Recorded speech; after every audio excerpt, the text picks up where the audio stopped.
മാസത്തിനുള്ളിൽ 37 പെൺകുട്ടികൾ പുരുഷന്മാരോടൊപ്പം ലഹരി കേസിൽ കുടുങ്ങി ജയിലിലാണ്.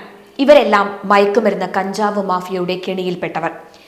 ഈ പെൺകുട്ടികളെ എല്ലാം കെണിയിൽ വീഴ്ത്തിയത് ലഹരി വിൽപ്പനക്കാരായ ലോകമൊട്ടാകെ തങ്ങളുടെ മതരാജ്യം സ്ഥാപിക്കാൻ ജൂതന്മാരെയും ക്രിസ്ത്യാനികളെയും ഹിന്ദുക്കളെയും ഇപ്പോഴും കൊന്നുകൊണ്ടിരിക്കുന്ന സമാധാന മതത്തിൽപ്പെട്ട തീവ്രവാദികളാണ്. ഓരോ ദിവസവും നൂറുകണക്കിന് പെൺകുട്ടികൾ ഇവരുടെ ലഹരിക്കെണിയിൽ വീടുകൊണ്ടേയിരിക്കുന്നു. ലൈംഗിക ചൂഷണത്തിന് വിധേയരാകുന്നു. യുവതലമുറയെ ഒന്നാകെ മയക്കുമരുന്ന് മാഫിയ അടിമയാക്കി.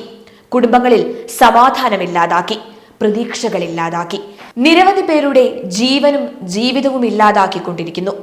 ഇതിനെതിരെ പ്രതികരിക്കാൻ സമൂഹം എന്തുകൊണ്ടാണ് ഭയപ്പെടുന്നത്? ഇവിടെ ഭരണകർത്താക്കൾ MDMA ചില്ലറ വിൽപ്പനക്കാർ ആയ 2 ഗ്രാമും 5 ഗ്രാമും കൊണ്ട് നടക്കുന്നവരെ പിടികൂടി ജയിലിലാക്കി ജനങ്ങളുടെ കണ്ണിൽ പൊടിയിടുകയാണ്. മൊത്ത വിൽപ്പനക്കാരായ വമ്പന്മാർ കേരള ഭരണകർത്താക്കൾക്ക് വേണ്ടപ്പെട്ടവരും വൻ രാഷ്ട്രീയ സ്വാധീനമുള്ളവരും ആകയാൽ അവർ സുരക്ഷിതരായി മയക്കുമരുന്ന് ഹോൾസെയിൽ ഡീലറായി ഇങ്ങനെ കഴിയുന്നു. പെൺകുട്ടികളുടെ ഇടയിലുള്ള മയക്കുമരുന്ന് ഉപയോഗം ഭയാനകമായ രീതിയിലാണ് ഇപ്പോൾ വർദ്ധിച്ചുകൊണ്ടിരിക്കുന്നത്. അങ്കമാലിയിലുള്ള നിർമ്മല നികേതൻ എന്ന ലഹരി വിമുക്ത കേന്ദ്രത്തിൽ ഇക്കഴിഞ്ഞ 14 മാസത്തിനുള്ളിൽ മയക്കുമരുന്നിന് ഇരകളായി ചികിത്സ തേടിയത് 37 പെൺകുട്ടികളാണ്.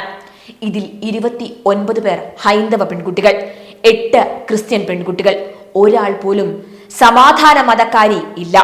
എന്തുകൊണ്ട്? മയക്കുമരുന്ന് മാഫിയ കെണിയിൽ വീഴ്ത്തുന്നത് ഹൈന്ദവ ക്രിസ്ത്യൻ പെൺകുട്ടികളെ ആണ് എന്നതിൽ ഇതിൽ നിന്ന് വ്യക്തമാണ്. നാളെ ഇത് നിങ്ങളുടെ മക്കളുമാകാം. ജാഗ്രത പാലിക്കുക. നിങ്ങളുടെ കുട്ടികളുടെ ചെറിയ സ്വഭാവ വ്യതിയാനങ്ങൾ പോലും നിരീക്ഷിച്ച് നിങ്ങൾ മനസ്സിലാക്കുക.